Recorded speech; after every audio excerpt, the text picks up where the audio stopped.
Hi guys, letter ஏல start பண்ற English words series 11 பார்க்கலாம். Adore, adorn, adrift. First adore. English meaning love and respect someone deeply or to like something very much. Tamil meaning மிகவும் நேசிக்கவும் மதிக்கவும் செய். Example, I truly adore my grandmother for her kindness.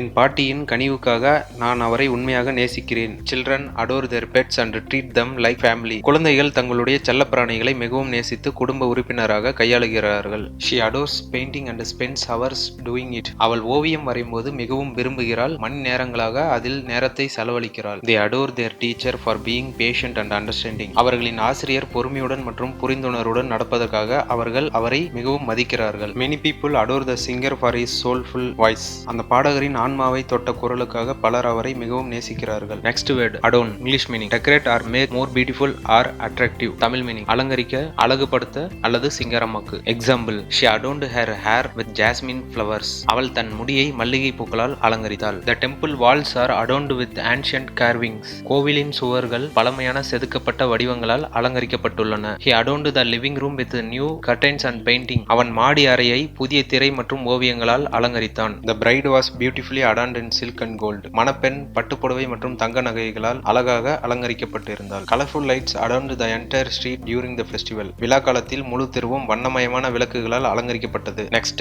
adrift. English meaning floating without control or direction. Tamil meaning திசை தெரியாமல் திரியும், வழியின்றி அடித்துச் செல்லப்படும் அல்லது ஒரே இடத்தில் நின்றுவிடும். Example, the small boat was left adrift in the ocean after the storm. புயலுக்கு பிறகு சிறிய படகு கடலில் திசையின்றி மிதந்தது. He felt completely adrift after his parents passed away. பெற்றோர்கள் இறந்த பிறகு அவன் முற்றிலும் திசையின்றி உணர்ந்தான். Without a clear plan, the project is just adrift. தெளிவான திட்டம் இல்லாமல் அந்த திட்டம் இப்போது திசையின்றி உள்ளது. A few pieces of wood were found adrift near the river bank. நதிக்கரையில் சில மரக்கட்டைகள் திசையின்றி மிதந்தன. She was emotionally adrift after her breakup. காதல் பிரிவுக்கு பிறகு அவள் உணர்ச்சிகளில் திசையின்றி இருந்தாள். Thanks for watching.